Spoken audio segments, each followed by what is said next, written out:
The Global Poker Awards are this Friday, April 5th.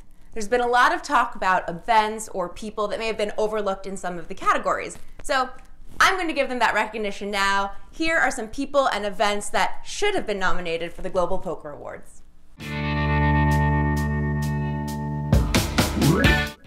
Let's start off with the Event of the Year category. I think the Triton Super High Roller Series was overlooked in that category. Now remember, these new poker awards are the Global Poker Awards, so I'm pretty surprised they overlooked Triton. Triton's taken over the high-stakes poker world, and most importantly, last May in their tournament in Montenegro, they introduced short deck tournament poker. Short deck has truly innovated live poker. People like Tom Dwan, Jungle Man, Dan Cates, and John Jawanda have all come out of hiding from the nosebleed high-stakes cash games in Macau to come to these amazing Triton events. In fact, it was little-known poker player Phil Ivey who won the first ever Triton Series short deck tournament back in May for $600,000. I think it's amazing what Richard Young and Paul Foy have done with this series. They've gotten an amazing mix of fun to watch, crazy, super loaded businessmen, and the highest stakes, best known poker players in the world, happy to play on a live stream for both tournament and cash games.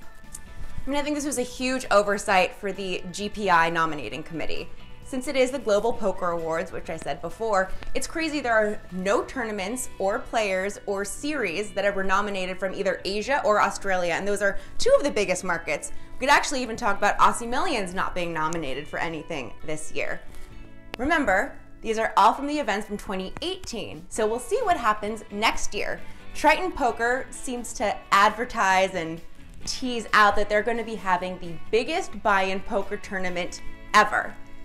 No information of when or where that's going to be, but everyone's been talking about how much that buy-in will be.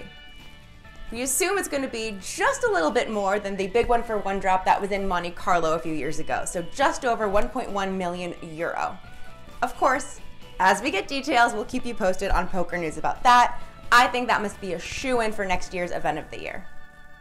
Let's move on to the Poker Journalist of the Year / and Broadcaster of the Year category. They didn't give us qualifications as to who was put where, so my girl Sarah Herring is in the Poker Journalist category, while Maria Ho's in the Broadcaster category.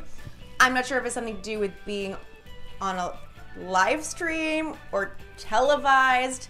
Can we really call Poker Central Poker Go televised? I don't know. Any case, we're going to merge them together so I can tell you who I think has been overlooked. Ali Nejad. Of course, Nick Schulman got the nomination for Broadcaster of the Year, but Ali isn't the Brian Dunkelman to Nick Schulman's Ryan Seacrest. Ali Nejad, by the way, if you don't get that reference, Google it, it's hilarious. Poor Brian Dunkelman. Ali Nejad is so good at his job. He adds humor. He's been commentating poker since Poker After Dark almost a decade ago. So why you forgetting about my boy Ali? Going on, Lynn Gilmartin. Noticeably absent from either category, and Lynn is the one who hosted the American Poker Awards last year. Don't know where she is, and don't forget about Joe Stapleton. He's so funny. It is hard to be consistently funny and upbeat and energetic on 12-hour live streams, and especially when you're talking about poker and you're having, very serious German or Russian poker players not making any sounds or talk or table chatter or anything, and Joe Stapleton always has jokes, always keeps it entertaining, so I think that was a huge oversight as well. So the qualifications for these categories were never released. It's very hard to determine what would fit in certain categories, so I'm just going to tell you two things I think should have been included. Maybe as Moment of the Year, I don't know.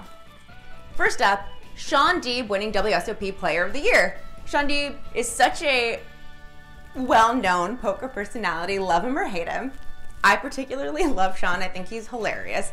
But I think that was such an amazing accomplishment. He won 2 bracelets this summer. I think that should be acknowledged somewhere in the Poker Awards.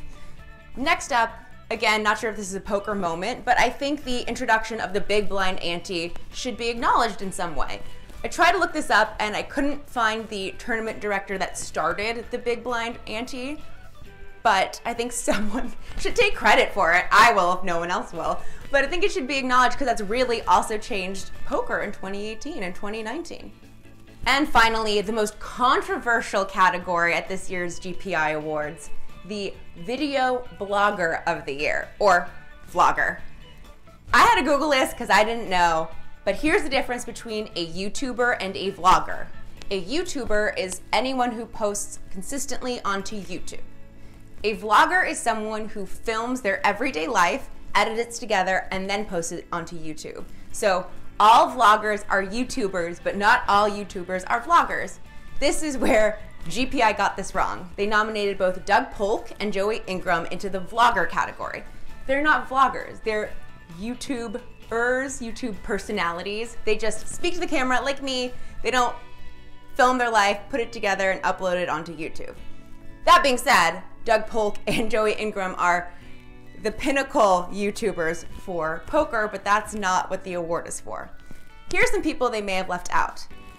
JohnnieVibes, Brad Owens, Jeff Boski, Trooper, lots of people. I don't follow all of the vlogs, but you know who does? Joey Ingram. I was chatting with Joey Ingram and he's putting together his own poker award show that will be streamed at the exact same time as the GPI Awards. So I'll have a link below to where you can find that. But he's also going to release his list of nominees, and imagine that, the qualifications for each category. How novel. So check out Joey Ingram's video about the nominees and his nomination process. He has much better insight into who the best vloggers are and who should actually be nominated in these categories.